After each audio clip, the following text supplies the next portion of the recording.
Hi friends, வணக்கம் and welcome to செட்டியா kitchen. இன்றைக்கி நம்ம கிச்சனில் புடலங்காய் கோலா உருண்டை எப்படி செய்கிறதுன்னு தாங்க பார்க்க போகிறோம்.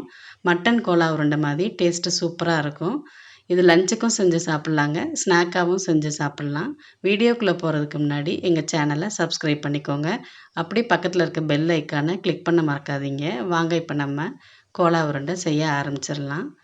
கோலா உருண்டை செய்கிறதுக்காக 2 மீடியம் சைஸ் புடலங்காய் நான் இங்கே எடுத்து வச்சுருக்கேங்க. இது உள்ளே இருக்க விதையெல்லாம் எடுத்துட்டு பொடியாக கட் பண்ணி நம்ம எடுத்துக்கலாம்.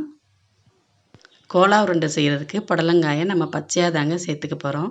வேக வச்சுட்டோ இல்லை மிக்சியில் அரைச்சோ நம்ம சேர்த்துக்க போகிறதில்ல. அதனால பொடியாக கட் பண்ணி எடுத்து வச்சுருக்கேன். இதில் கொஞ்சமாக உப்பு சேர்த்துக்கலாம். நான் இங்கே 1/2 டீஸ்பூன் சேர்த்துக்கிறேங்க. அதோட கொஞ்சம் மஞ்சள் தூள் சேர்த்துக்கலாம். 1/4 டீஸ்பூன் சேர்த்துருக்கேன். சேர்த்துட்டு நல்லா மிக்ஸ் பண்ணிவிட்டு 10 நிமிஷம் போல் அப்படியே மூடி வச்சிடலாம்.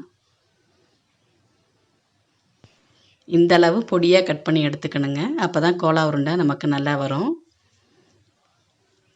பொட்டுக்கடலை 1 கப் எடுத்து வச்சுருக்கேன். இதை மிக்ஸி ஜாரில் சேர்த்துட்டு நல்லா நைஸாக பவுடர் பண்ணி எடுத்துக்கலாங்க. இது புடலங்காயோடு சேர்த்து மிக்ஸ் பண்ணிக்க போகிறோம். மிக்ஸி ஜாரில் எடுத்து வச்சுருக்க பொட்டுக்கடலையை சேர்த்துருக்கேன். பவுடர் பண்ணி எடுத்துக்கலாங்க. நல்லா நைஸாக பவுடர் பண்ணி எடுத்துகிட்டு இதை ஒரு பவுலுக்கு மாற்றிக்கிறேன்.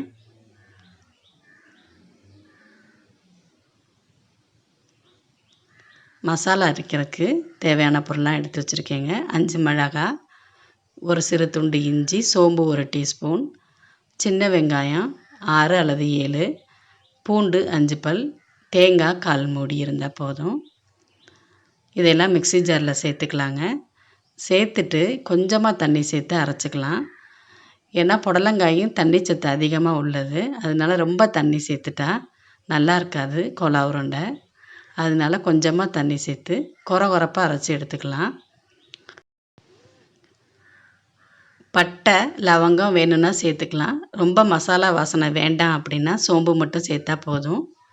அதுவும் நல்ல டேஸ்ட்டு கொடுக்கும். எல்லாம் எடுத்து வச்சுருந்த எல்லா பொருளையும் சேர்த்துட்டேன். அரைச்சி எடுத்துக்கிட்டேங்க. இந்த மாதிரி இருந்தால் போதும். இப்போ இதை நம்ம புடலங்காயில் சேர்த்துக்கலாம். 10 நிமிஷம் ஆயிடுச்சுங்க புடலங்காய் மிக்ஸ் பண்ணி வச்சுட்டு. இதோட பவுடர் பண்ணி வச்சுருக்க பொட்டுக்கடலையை சேர்த்துக்கலாம். எல்லாத்தையும் ஒன்றா சேர்த்துற வேண்டாம், கொஞ்சம் கொஞ்சமாக சேர்த்துக்கலாம். கொஞ்சம் உப்பு, ஏற்கனவே நம்ம புடலங்காயில் கொஞ்சம் உப்பு சேர்த்துருந்தோம், அதனால் கொஞ்சமாக சேர்த்துக்கிறேன். சேர்த்து நல்லா மிக்ஸ் பண்ணி விட்டுறலாம். நமக்கு நல்லா உருண்டைகளாக உருட்ட வரணும். அதுக்கு தேவையான அளவு பொட்டுக்கடலை மாவு சேர்த்துக்கிட்டா போதும். நான் இங்கே அரைச்சி வச்சுருந்த எல்லா பொட்டுக்கடலை மாவையும் சேர்த்துக்கிட்டேங்க. அதுதான் எனக்கு சரியாக வந்தது உருண்டைகளாக உருட்டுறதுக்கு. பாருங்கள், இதே மாதிரி எல்லாத்தையும் உருண்டையாக உருட்டி எடுத்துக்கிட்டுறலாம். கடாயில் எண்ணெய் சேர்த்து சூடாக வச்சுருக்கேன். எண்ணெய் நல்லா சூடாயிருச்சு. நம்ம ரெடி பண்ணி வச்சுருந்த கோலா உருண்டையை எண்ணெயில் சேர்த்து ஃப்ரை பண்ணி எடுத்துக்கலாம். எண்ணெய் சூடானதும் மீடியம் ஃப்ளேமில் மாற்றிக்கலாங்க. அப்போ தான் ஒரே மாதிரி உள்ளேயும் நல்லா வெந்து வரும். இல்லாட்டி வெளியில் மட்டும் கருகிரும், உள்ளே வேகாமல் இருக்கும்.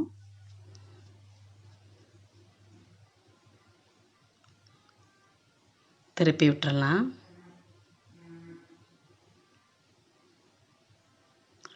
நம்மளோட புடலங்காய் கோலா உருண்டை ரெடி ஆகிடுச்சு பாருங்கள். இப்போ எடுத்துடுறேன். ரெடி பண்ணி வச்சுருந்த எல்லா உருண்டைகளையும் இதே மாதிரி நான் ஃப்ரை பண்ணி எடுத்துக்கிறேங்க.